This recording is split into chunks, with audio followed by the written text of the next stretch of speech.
Hello and welcome to Musical Talk, the UK's independent musical theatre podcast. And to round off this year, 2014, it's time for a quiz. Just a bit of fun, and to prove it, here's a song that's just a bit of fun. Well, hello, here we go. We're up for some larks this evening, don't you know? Welcome one, welcome all, to a barrel of laughs before the curtain falls. Now Nancy tickles your fancy, we're sure you're all agreed. And a trip up Sally's alley is just what the fellas need. How'd you do? We do too. One voyage from the captain and the crew. Come on in, join the fun, and take it from us, the fun has just begun. Gather round, not a sound, for we've magical tricks to thrill you and astound. Fred Brownlow, sweet Cassandra, young Archie you'll meet soon. And we'd ask Mr. Close to take a bow, but we'd all sing out of tune. Toodle pip, toodaloo, strike up the band, bring up the lights, pull up a chair, pull up your tights. We'll all be pals before the night is through. Well, that was a song you might have heard earlier in the year if you've been listening to Musical Talk throughout the last 12 months of 2014, because it featured in one of our Edinburgh Fringe shows. It was from the show The Horror, The Final Curtain, with music by Geoffrey Mayhew. And if you want to find out more, go along to the theatrical group's Facebook page. They're known as the Theatre of the Damned, which is nice, isn't it? Well, as my friend and colleague Nick Hudson recently corrected me in conversation about traditions, something doesn't become a tradition until you've done it more than once. Well, this year, therefore, we are creating a tradition which we set up in foundational terms, if you like, last year, with an episode called A Merry Quizmas and a Happy New Earful. And it is precisely what it says on the tin, even if the tin has decided to describe itself in slightly elliptical terms. Because what you're going to get today is a very simple end-of-year fun, I hope, quiz, and songs from some of the shows that we've spoken about this year on Musical Talk. Everybody does quizzes at the end of the year. Why should we be different? We're not. And when I say we're not, I do mean, of course, we are not, rather than a human who, when the moon rises, turns into a noose. A we're not, if you will. Well, that's a laboured start, so we'll just put that to one side and get going. A quiz. It's going to be a simple format. I'll ask you a question, I'll play you a piece of music while you have a jolly good think, and if you're that kind of person, a bit of a research, it's up to you. And then I'll give you the answer afterwards, and then there'll be another question. Continue until we reach the end. Quite simple, really. So, nice simple question. Miss Saigon reopened in London this year, but of course its original run in London, when it was created, started in 1989, and for the first 3 years featured Leah Salonga, who played Kim in that original London version. But what role did she sing, but not act in the Disney film Aladdin from 1992?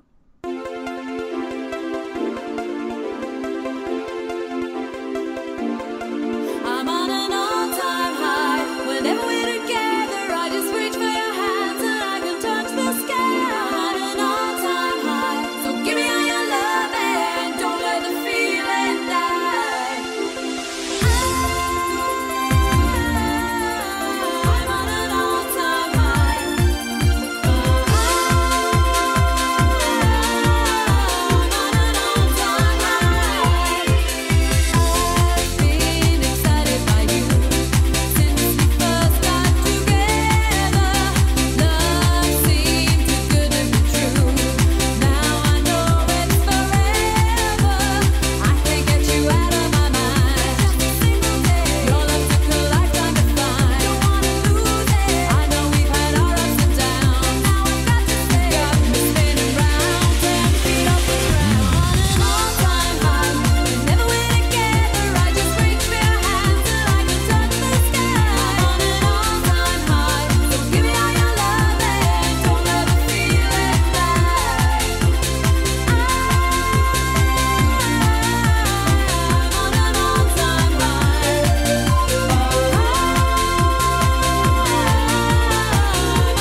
Well, the marvellous upbeat version of All Time High. And what you heard there was the original pop version. That song was later included as part of the score for Snakes the Musical, a wonderful show that's been on in Edinburgh for a couple of years and came to London recently. Go along to the website www.quitenicetheatre.co.uk to find out more. And a CD of the score is now available. So if you want to hear the original cast, that's Will Guppy, Marina Waters and Tom Selwood, performing the songs from Snakes the Musical, you can do so. Go to the website and ask how. But my question was, what role did Lea Salonga sing in the Disney film Aladdin, but not act? And the answer is Princess Jasmine. Lea Salonga sang the songs, but she didn't perform the part, because that was acted by a Disney regular called Linda Larkin. Apparently, the Disney company said that Linda Larkin's voice was too high and she had to bring it down a bit in order to perform the role. I don't know if that's the reason that she didn't sing the songs, but Lea Salonga is an awfully good alternative. Incidentally, Linda Larkin has played Princess Jasmine on 20 occasions since, and that number just keeps on growing because that character keeps turning up in films, television shows and computer games, of course. Well, that wasn't an example of ghost singing because it was done very publicly and very openly. But things were not always that way. Marnie Nixon, who we've interviewed here on Musical Talk, is possibly the most famous ghost singer of them all. And a wonderful woman she is as well. But here's your next question. What was the first film role in which she actually appeared in the flesh, as it were? And whilst you have a ponder about that, let's hear another song from Horror, the Final Curtain, which was all about the music hall. Here is one of its songs which feels absolutely from the music hall. A lady buys some button boots, but to her they was no good. It took an hour to get them on and put her in a mood. She takes them back and says to Sol, these ain't no use to me. He says, oi vey, there's an easier way, I'll tell you what you need. You take your little button hook and you pop it in the buttonhole. In, out, turn it round about. If you know what you're doing, the button pops out. There's nothing like a button hook for getting the job done right. If it's used with vim and vigor, it's a handy little jigger any time of day or night.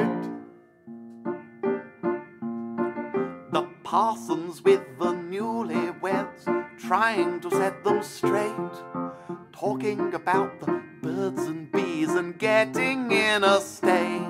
When up comes Mother Riley, says, leave this one to me. For I've heard say there's an easier way, I'll tell yous what you need. You take your little button hook and you pop it in the buttonhole. In, out, turn it round about. If you know what you're doing, the button pops out. There's nothing like a button hook for getting the job done right. If it's used with vim and vigor, it's a handy little jigger any time of day or night. Another song there by Geoffrey Mayhew from the score of The Horror, the Final Curtain by the Theatre of the Damned. Go along to their Facebook page to find out more. Well, the question was, what was the first film in which you could have actually have seen Marnie Nixon? And the answer is The Sound of Music. Well, Marnie Nixon has said that she got a gold record for her appearance in Mary Poppins, the 1964 Disney film. People don't often realise that, but she played all three geese who were singing Jolly Holiday. It was an uncredited role at the time, along with three other characters, a huntsman, a reporter and a hound, which were played by Alan Napier. Well, Alan Napier was much more famous as Alfred, the butler in the television version of Batman in the 1960s. As I said, he also appeared in Mary Poppins as three animated characters. But what Noel Coward musical did he appear in 1929 in London at its premiere? You have a scratch of your head as you listen to the next song, and I'll tell you the answer after that.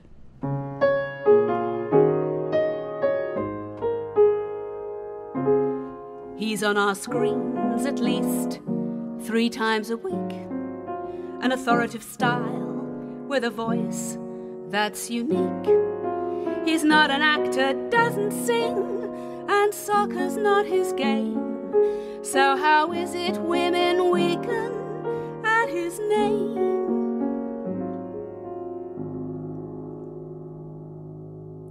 Jeremy Paxman, you are the thinking woman's crumpet. They used to say that of Joan Bakewell, but they don't say it so much now. Though you affect to think it's pretty silly. No disrespect, you must quite like it, really. But it's unusual, Mr. Paxman, for a newsman to be newsman. And your views make headline newsman, from Y-fronts to the BBC. You grow a beard, and the fuzz goes on until it's sheared. So your attraction, Mr. Paxman, down to rebarbative reaction. Or did it lessen your attraction, Mr. Paxman, am I right? You made me turn in, doesn't really feel right now that you've left Newsnight. Jeremy Paxman, you are the man with all the answers. So can you tell me, you may not confer, the secret of your charm?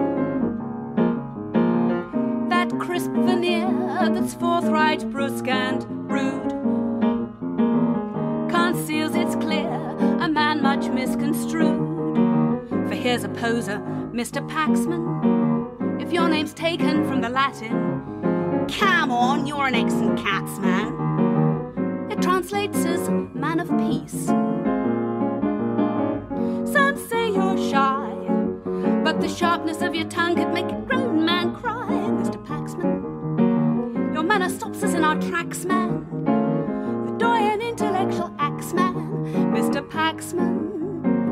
Where do I begin to count the questions that you've asked the great and good? The times you've probed when they've not answered as they should, and kept on asking, did you threaten to overrule him? Did you threaten to overrule him? Did you threaten to overrule him? Jeremy Paxman, or may I call you Pogno? Though I hear Paxo is your nickname, I'd never tell you to get stuffed. You made your mark debating weighty themes. Night-night, you'd bark and slip into girls' dreams. Your voice is tender, Mr. Paxman, but your manner's condescending. You couch those sharp attacks, man, in good-humoured disbelief. So we're amused, but also more than a bit confused. We better face the facts, man. Let's get down to brass tacks, man. What I'm saying, Mr. Paxman, is I guess I'm not immune. Well, I've written you this tune. I know it's hardly Claire de Lune. Ah, that wonderful song by Sue Casson about Jeremy Paxman. It's actually called The Political Animal, and it comes from her show, The English Cabaret Hour, which you could have seen at this year's Edinburgh Festival Fringe. Go along to her website www.suecasson.co.uk for more information. And what was the Noel Coward musical that Alan Napier appeared in 1929? Well, it was Bittersweet, Noel Coward's very successful attempt at operetta, obviously trying to take a slice of Ivor Novello's market in the late 1920s. Alan Napier played the Marquis of Cheyne. And here's an interesting fact, just to show how circular the world is when you look at it, and I don't mean geographically. This question started with a comment about both Alan Napier and Marnie Nixon appearing in Mary Poppins, the Disney film of 1964. Well, Alan Napier also appeared in another film in 1964, and it was called Marnie, the Alfred Hitchcock film. Nothing to do with Marnie Nixon, but isn't it strange? Well, anyone who's been listening to Musical Talk in 2014 will know that there's one big musical that everyone who was involved in Musical Talk really enjoyed and really lamented the early passing of. And that, of course, is I Can't Sing, the X Factor musical with a book by Harry Hill, which was on earlier in the year. It ran from the 26th of March until the 10th of May 2014, which is far too short a time. It was a great musical, and I'm very sad that it's gone. Now, in the piece, Alan Morrissey played the hero called Max, or as the voiceover man had it, Max! And he sang a song directly to one of the other characters in the show, who was Shanice! And that song was called A Song I Wrote For You. An absolutely lovely song. But there was one song from the score of I Can't Sing that was cut before the opening night. It was sung by Max. Can you say what it was called? And I'll give you a clue. It's got the name of someone responsible for some musical theatre in it. Difficult, isn't it? But nature abhors a vacuum, so whilst your empty brain is trying to drum up the answer to that question, why don't we hear another song? This is from Austin the Musical by Rob Winlow. The next book, Miss Austen, if I may be so bold, could depict an English clergyman with qualities twofold. Pastoral in the countryside and learned in the town, upstanding and loyal to the crown. I thank you, Mr. Stanier Clark. The story you suggest is beyond my capabilities and not one to behest. I've no knowledge of philosophy, on science I'm unread. Pray pursue some other source instead. The next book, Miss Austen, the next book, Miss Austen, the next book. Take a look for your next book. Now if our noble chaplain were then carried off to sea on a daring naval enterprise, heroic to a T, how reliable, how epic and quite brave you can't deny, qualities that folk may want to buy. Your thought-provoking storylines continue to survive. I won't say these ideas are dead, but surely not alive. The hero deft against all odds, his heartbreak is laid bare. What a blessing that no one will care. The next book, Miss Austen, the next book, Miss Austen, the next book. Take a look for your next book. That song was called The Next Book from Austin the Musical by Rob Winlow, and you can see more of him on Facebook. The question, what was the name of the cut song from I Can't Sing? It was called I Want to Be Like Bono. Bono, of course, being a pop star, but responsible also for the Spider-Man musical of a few years ago, of which we'll say no more. And funnily enough, although the score of I Can't Sing has not been released as an album, 4 of its numbers were released on SoundCloud, and indeed on a freebie CD that came out with the London Evening Standard newspaper. And that song was included there, which is how we know about it. So we're in the very unusual situation of having a song cut from a score publicly available when the songs which actually were in the score are not. The next question also involves I Can't Sing. The score for it was written by Steve Brown, a hugely talented man who also wrote the marvellous show Spend, Spend, Spend, and created a musical version of It's a Wonderful Life. But the question is, what satirical television show did he provide all the songs for in the 1990s? You've got just over 2 minutes to think about it, whilst we listen to Come Away in a demo recording from the musical At the Edge of the World. I don't know you anymore. Did I ever know you before? Could we ever say we ever saw eye to eye? And I don't know your favorite drink. I don't even know how you think. And I'm standing here feeling like I'm dying. Come away from here.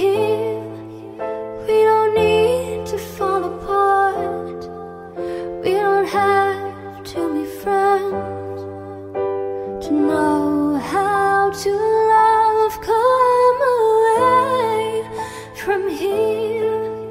I'm not asking to hold your hand. We don't need to be friends to say we understand.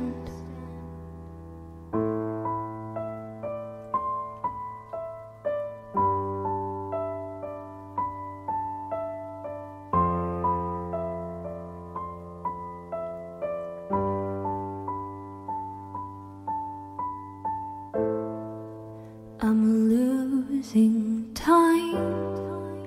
You're losing your mind. Is there anything we can say to just have something to say? Come away from here. We don't need to fall apart. We don't have to be friends to know how to love. Come away from here. I'm not asking to hold your hand.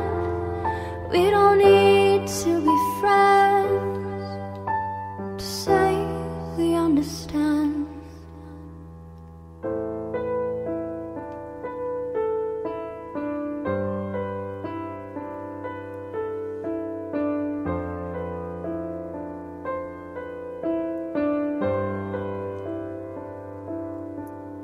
Come away from here. We don't need to fall apart. We don't have to be friends to know how to love. Come away. Well, that was a demo recording of one of the songs from the new musical At the Edge of the World by Quite Nice Theatre, and shows their amazing versatility. A show as unlike Snakes the Musical as you can imagine.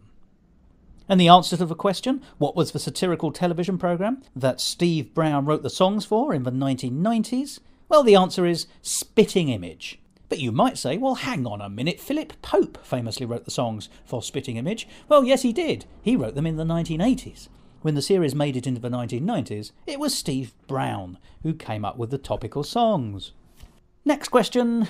If I had a bell, I'd ring it, but I don't, so we'll just move on to it. The legendary radio presenter David Jacobs died in September 2013 after an enormous lifelong career in broadcast radio in the United Kingdom.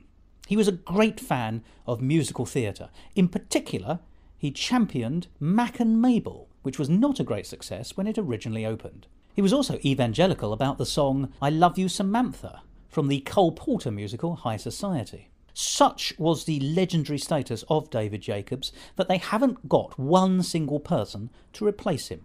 His slot, which is on between 11 o'clock and 12 o'clock on Sunday evenings on BBC Radio 2, is either filled by Moira Stewart or by Don Black, the famous lyricist of Tell Me on a Sunday and many, many more shows, most recently Andrew Lloyd Webber's Stephen Ward. But here's the simple question. What is Don Black's real name?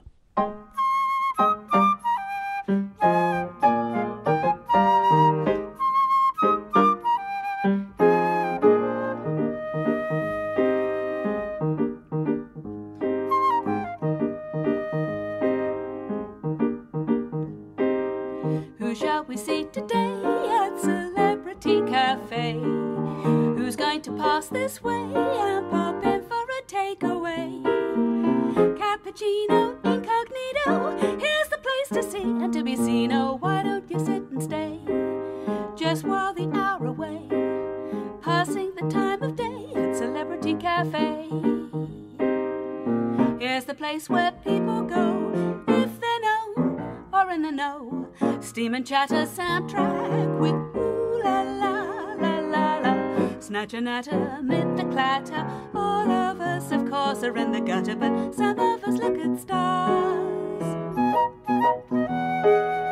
We're looking at the stars. Who shall we see today at Celebrity Cafe? Who's going to pass this way and pop in for a takeaway? Macchiato, skinny latte, join the yummy mummies, come a party. We all love hello, okay. Fan of yours, have to say, why don't you sit and stay and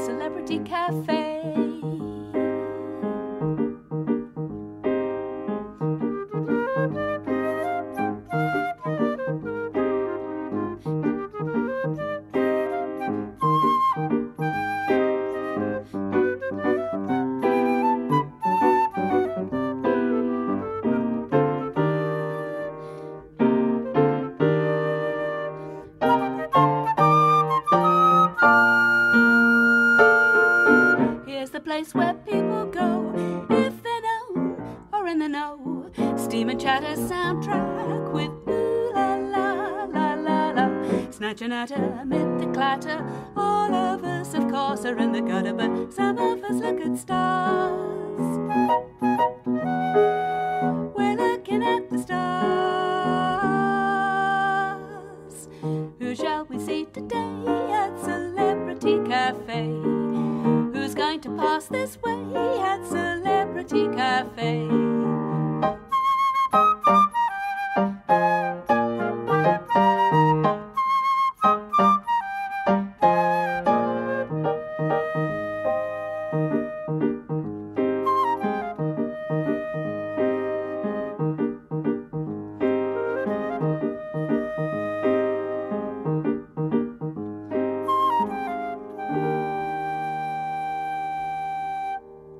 Well, here you are, another song by Sue Casson from the English Cabaret Hour.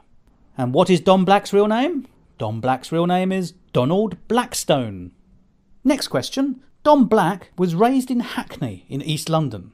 So was songwriter Julie Stein, who was born and raised until the age of 8 in Bethnal Green. So, 2 East London boys, from different generations it must be said. But what show did they work on together? And to tide you over until the answer, let's hear a song from David Kingsmill's rather splendid show from Edinburgh this year called Out of the Lens. Here's its title song. A challenge. I like a challenge. We'll see what you think in a while.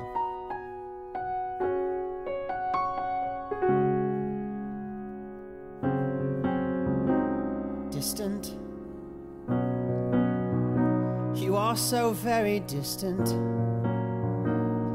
I have never met a man quite so oblivious as you. There is a world out there, a world I would display, but there is only one simple thing you have to do.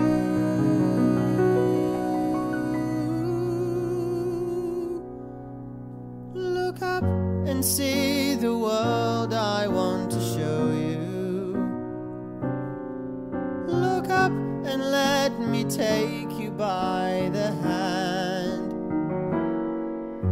I'll throw the doors wide open that keep you locked away, and you'll see the horizon where you stand. There is so much waiting for you, and it all depends on me getting that head of yours out of the lens.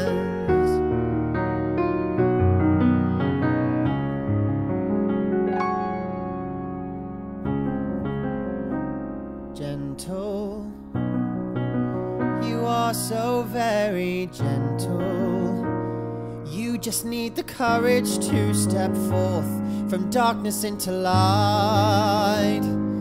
I can see it in your eyes, a yearning to explore, and I can promise you new adventures every night. Look up and I will lead you off the pathway.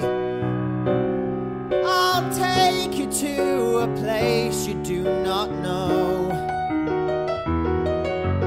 This is just the start of your illumination. Allow me and I will begin the show. No one said that this was easy. Everyone pretends, and yet it's just a single step out of the lens.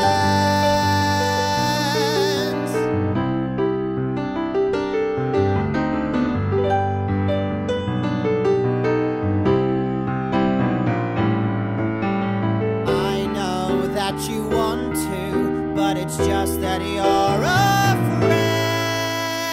afraid. But tell me, so next time it's not so hard. The day that one admits they're hiding, that's when he ascends and welcomes what he truly is.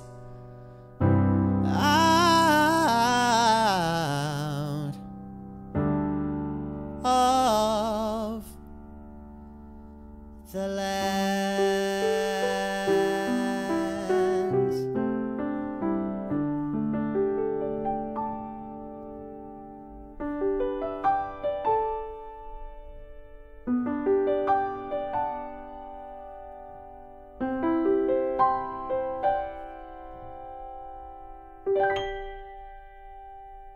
Musical Talk, the title song from David Kingsmill's Out of a Lens. And you can find out more about that by going to the website www.dragonliterature.com. And a CD of that show is available, so go along to the website and find out. And whilst we're talking 5-star shows from Edinburgh, don't forget there's also an album of some of the songs from the Musical Talk Pick of the Fringe, which was that show Alba by the ever-talented Finn Anderson. So go along to his website at Anderson.co.uk to find out more about it and how you might get a copy of that score. And the answer to the question, what show did Julie Stein and Don Black work on together? The answer is The Bar Mitzvah Boy.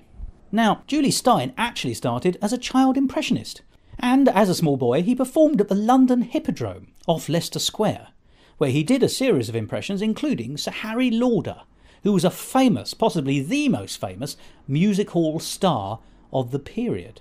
As it happens, Sir Harry Lauder was in the audience on that day and saw the show, and after the show he found Julie Stein and gave him this very good advice. He said, "When you do impressions, you're never anyone in your own right.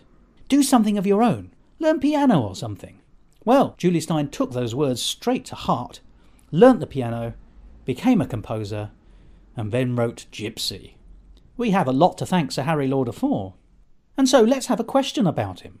He was a famous Scots music hall star, famous across Britain, had appeared in the very first Royal Command performance, as it was then called, and he made 2 musical films. One was called The End of the Road, that was from 1936, and the other, from 1929, was called Auld Lang Syne. So, here's your question.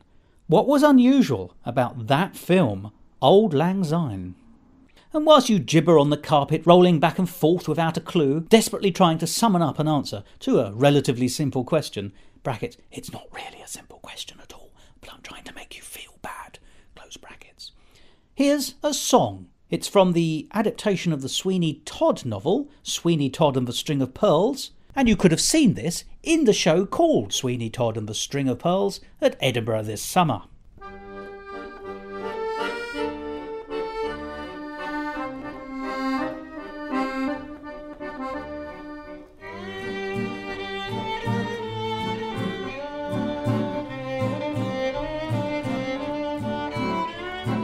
Pies, so many pies to taste.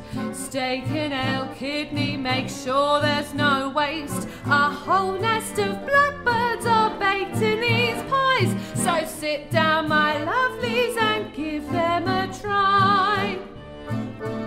Suet and pastry, a good crumbly top. Acids of all of the pies in this shop. So make yourself comfy and knock back some gin. These pies won't let you go through life so thin. A bit of goose fat never hurt anyone.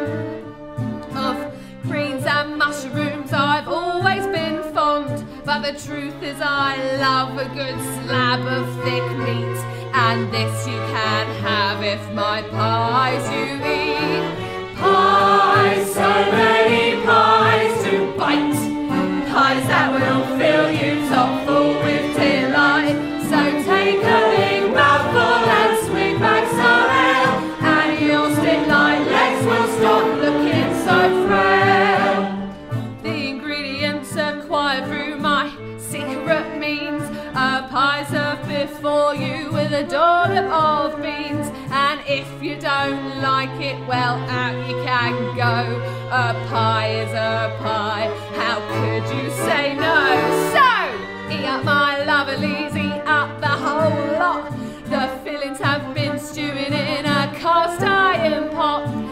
down to the pastry and the animals you kill to put in your pie and give you your fill. Pies, so many pies to chew, pies that will keep you from feeling so blue. A drop of thick gravy and you've got a meal, and one that will cheer you whatever you feel.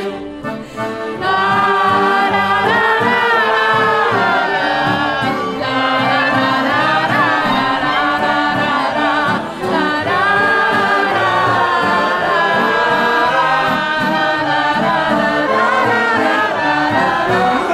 There we are. And to find out more about that show and that song, go along to the website www.anothersoup.co.uk. And the question was, what was unusual about Sir Harry Lauder's film from 1929 called Auld Lang Syne? Well, it was originally filmed as a silent film, but then they recorded songs and added it to it. So it's a musical that started as a silent. Fairly unusual, I'd have said. Next question. A mere 57 years later, Britain was still churning out musicals. And this one, Absolute Beginners, might have been better if it had been a silent film. It didn't receive a tremendously good press reception, but it does have its fans. And of course, it was a show with a song from David Bowie. He sang the title number. But in the film itself, there was also the famous Eurovision Song Contest winning song, Volare. So, who sang it in the film, Absolute Beginners? I'll give you a clue, the character's name was not called Ernest. But the character being sung about in this song is...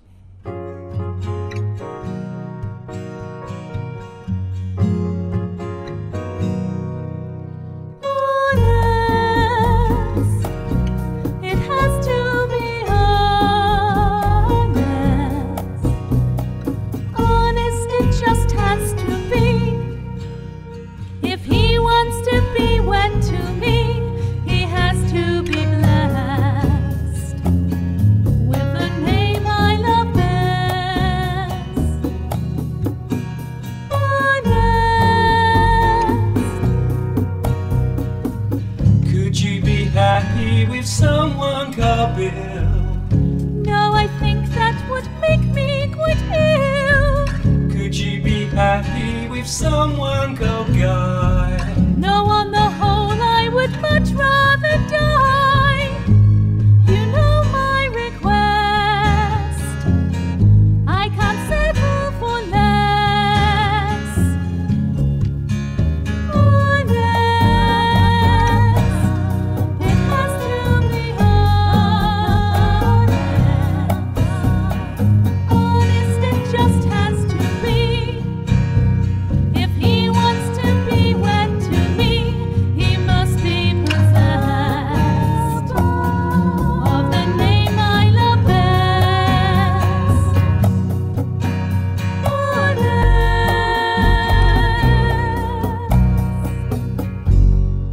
Well, that's the song called Ernest. I'm sure you could have guessed that. From the show Ernest, or Much Ado About Muffins. And the answer to the question, who sang Volare in the British musical film Absolute Beginners? The answer is, and I think this is very surprising, David Bowie again. And he sang it in Italian, and it features on the radio in one of the scenes. But that's not the only time Volare has appeared in a film.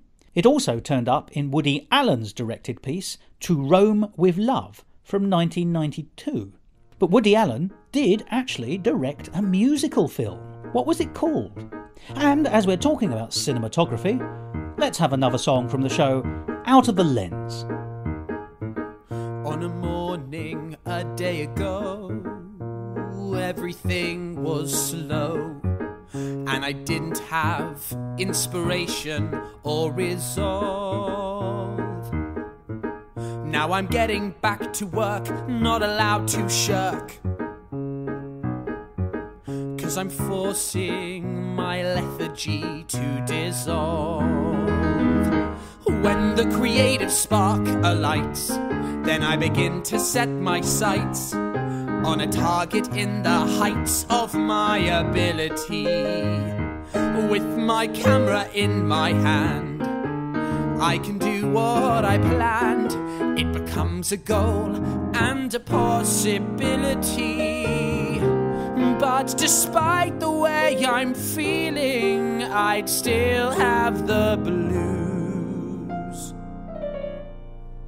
if I hadn't had the luck to find the perfect muse. Sure, a portrait is okay, pretty much any way that you take it, but to make it something rare, you can't think in the box, must use Picasso's blocks and craft something new with tender love and care. When I'm working on my art, before I even start, I don't have to tear apart the institution, but I need to know inside I can do what I decide and be the best when I provide my contribution. Still, with all the best intentions, it's not hard to lose. If you haven't got a subject that's the perfect muse, people say that regular creation is key to a true artist's liberation. But I believe you also need one last component to be freed. Then with practice, skill and patience, you're a new sensation. The wonderful The Perfect Muse from the score of Out of a Lens. Go along to dragonliterature.com for more details, as I said earlier, and you can get the CD or download it. So what's the answer to our final question? The question was, what's the name of the Woody Allen musical? It comes from 1996 and it's called Everyone Says That I Love You. Now that's actually a song by Bert Kalmar and Harry Ruby. It features in the film by Woody Allen, but it was originally written for a totally different musical. A musical from 1932, no less, starring the Marx Brothers called Horse Feathers. Woody Allen is famously a fan of the Marx Brothers, and in the film Everyone Says That I Love You, there's another homage to Groucho Marx, because the song that Groucho Marx sang in the 1930 musical, Animal Crackers, called Hooray for Captain Spaulding, is also featured, but sung in French. And in case you're wondering what Kalmar and Ruby were most famous for writing, well, the song Who's Sorry Now is very famous, as is A Kiss to Build a Dream On. Well, that's it for this episode, and that's it for Musical Talk in 2014. I hope you've enjoyed listening to us. I hope you've enjoyed going to musical theatre. And finally, I hope you've enjoyed this quiz. Just a bit of fun, as I said. But of course, at the end of the year, we all look forward to the next. And Musical Talk will be back in 2015, carrying on with its survey of musical theatre and film and cabaret and pantomime, past and present. I hope you'll join us. And it's a very good time at the beginning of a new year to be optimistic. So we'll finish today with a song from the show Dreams of Peace and Freedom by Sue Casson, which is going on tour in 2015. So go along to the website www.suecasson.co.uk to find out more. And as she said in Musical Talk mini episode number 71 just recently, the score is available at very reduced rates at the moment for choirs to pick up. So if you sing with a choir, why not go along and find out more? So what optimistic song shall we use to go into 2015? Well, the answer is All Shall Be Well from Dreams of Peace and Freedom. Goodbye and a Happy New Year!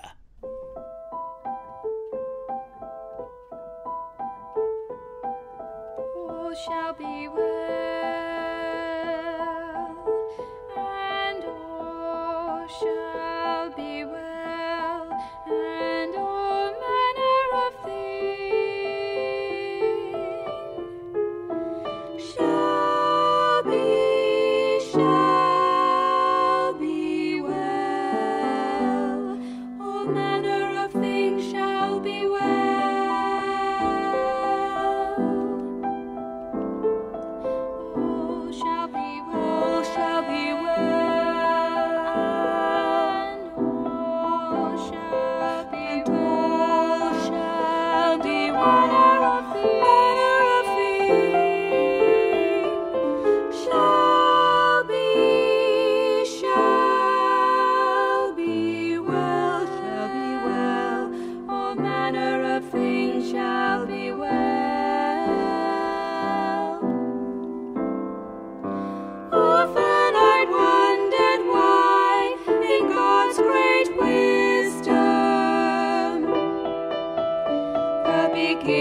of sin was not hindered, for then all should have been well. If sin had not been, we should all have been clean, and like to our Lord as He made us. But Jesus said sin is behovely, and all shall be well.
This episode of Musical Talk presented and edited by Thos Ribbits. Copyright Musical Talk 2014, except for the songs where the copyright remains with the original creators. And my thanks to each and every one of the people who said that we could use those songs in our episodes. My thanks to you all. So, Nick, thanks for joining me on the telephone. Are you going to join me in wishing everyone a Happy New Year? Absolutely not at all. Oh,